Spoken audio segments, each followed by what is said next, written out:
Couche. Merci Madame la Présidente. Monsieur le Ministre, en tant que sénateur des Landes, je pense qu'il est important pour moi d'intervenir sur le sujet de la forêt et donc sur celui de l'ONF. Et je pense que dans cette proposition de réforme de l'ONF, nous avons un petit air de déjà vu. Sur la méthode, on utilise la procédure accélérée, on réforme par ordonnance alors que de nombreux rapports parlementaires ont été produits en la matière, le dernier datant de juin 2019 au Sénat. On consulte partiellement l'ONF, l'étude d'impact est lacunaire sur le contenu de l'ordonnance. L'avis du Conseil d'État ne retient pas la disposition d'habilitation du gouvernement à modifier le conseil d'administration de l'ONF. Ce télescope où se chevauchent des calendriers avec d'autres négociations en cours. Bref, ça rappelle d'autres méthodes qui concernent cette fois-ci d'autres textes, par exemple celui de la retraite. Mêmes éléments de langage de la novlangue, le nouveau management pour les nuls. Donc on va simplifier, on va moderniser, on va professionnaliser, on va rationaliser, on va resserrer la gouvernance pour plus de performance.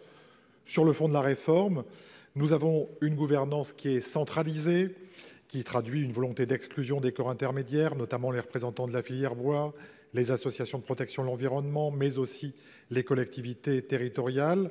Si la commission spéciale a pu apporter une solution sur ce point, ne doit-on pas penser, comme le laissait suggérer le rapport Action publique 2022, que les forêts communales ne seront plus à terme gérées par l'ONF? On veut également réduire des politiques publiques à des équations comptables, c'est votre spécialité. On euphémise les difficultés des conditions de travail qui sont pourtant patentes et seront accentuées par la défonctionnarisation et les réductions de personnel. Et on relègue bien entendu les enjeux écologiques et de protection du bien commun. La forêt publique n'est pas un bien économique comme les autres et l'ONF n'est pas une société anonyme qui doit mener une politique commerciale. Pour 67% des Français, elle est un espace à préserver pour les générations futures.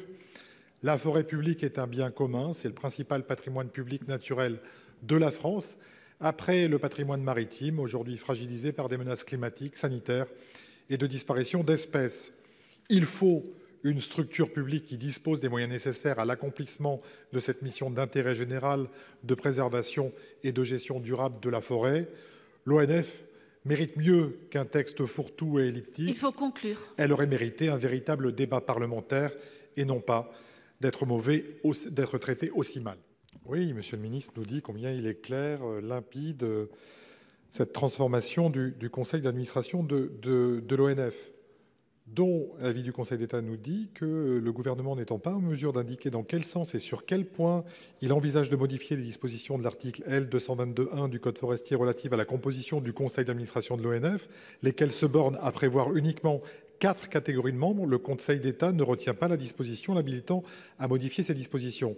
Ça veut dire tout simplement que, a priori, nous ne sommes pas les seuls à comprendre.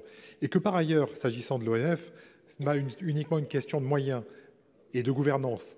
Ce n'est pas qu'une question de gouvernance, c'est aussi une question de moyens qui n'est pas donnée à l'organisme.